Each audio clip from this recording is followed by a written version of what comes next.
संगठन सुस्त पड़ा है, गद्दावर नेता कम हो रहे हैं। कमजोर सेना के सहारे 2024 का चुनाव कैसे लड़ेंगी मायावती? क्या आकाश आनंद से नाराज होकर पार्टी छोड़ रहे सांसद इस बार प्रत्याशी चुनने में क्यों हुई देरी? जान लीजिए। चंद प्रेस कॉन्फ्रेंस और गिनती भर ट्वीट से दलितों का मुद्दा उठाने का दावा क्या 2024 चुनाव में उल्टा पड़ने वाला है?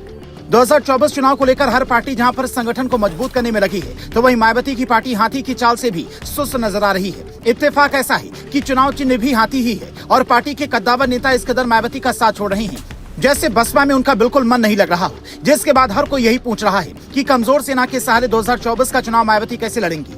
तो उसका भी प्लान सुन लीजिए, फिर बताते हैं कि क्या आकाश आनंद से सांसद नाराज हैं, इसीलिए पार्टी छोड़ रहे हैं। सूत्र बताते हैं कि मायावती इस बार वेट एंड वॉच की स्थिति में है। हर बार वो चुनाव से पहले ही प्रत्याशी का ऐलान कर देती हैं, लेकिन इस बार उन्हें ये पहले ही पता चल गया था कि हमारे सांसद जाने वाले हैं, इसलिए उनके नाम का ऐलान कर छवि खराब नहीं करना चाहती थी। इस बार जब चुनाव का ऐलान हो जाएगा, सभी पार्टियां अपने उम्मीदवारों का ऐलान कर देंगी, तब मायावती अपने पत्ते खोलेंगी ताकि विरोधियों को मौका न मिले। हालांकि कई लोग कहते हैं कि बसपा के लिए चुनाव लड़कर बीजेपी की मदद कर रही है। इसमें बीजेपी को यूपी में 80 सीटें जीतने में आसानी होगी, क्योंकि 2019 के चुनाव में बसपा ने अकेले 10 सीटें जीती थी। अब चूंकि बसपा के सांसद रितेश पांडे बीजेपी ज्वाइन कर चुके हैं, इसीलिए इस तरह की चर्चा तेज हो चली है कि अम्बेडकर नगर से सांसद रितेश पांडे के बारे में कई लोग ये तक कहते हैं कि उन्होंने बसपा में रहते हुए भी अपना अलग संगठन चलाना शुरू कर दिया था, ताकि बीजेपी में बात नहीं बनी तो अकेले भी चुनाव लड़कर जीत सके। लेकिन किस्मत देखी कि उधर बसपा से इस्तीफा दिया, इधर बीजेपी ज्वाइन कर लिया। और कुछ और सांसद ऐसा ही करने वाले हैं, और इसके पीछे की वजह बताई जा रही है कि उन्हें पार्टी मीटिंग में नहीं बुलाया जा रहा है,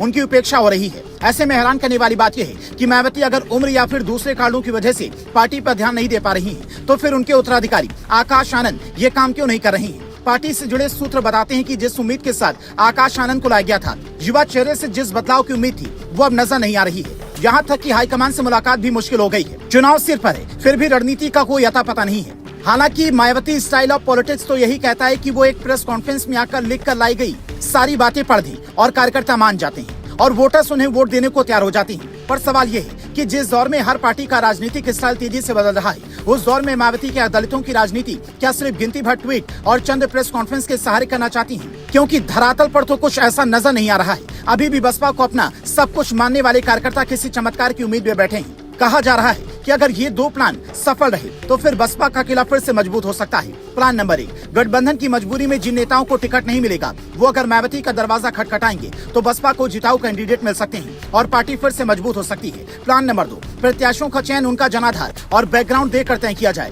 ताकि उसकी जीत सुनिश्चित हो सके। हो सकता है कि इस बार मायावती पहले की तुलना में ज्यादा मंथन कर रही हूँ, क्योंकि जब आपकी हार लगातार होती है तो प्लान बार बार बदलने पड़ते हैं और प्लान को ढंग से लागू करना पड़ता है। अब मायावती के दिल में क्या है, वो तो 2024 के चुनाव में ही पता चल पाएगा। पर फिलहाल की स्थिति देखते हुए 2024 चुनाव में मायावती की पार्टी को आप कितने सीटें जीतते हुए देखते हैं, कमेंट कर बता सकते हैं।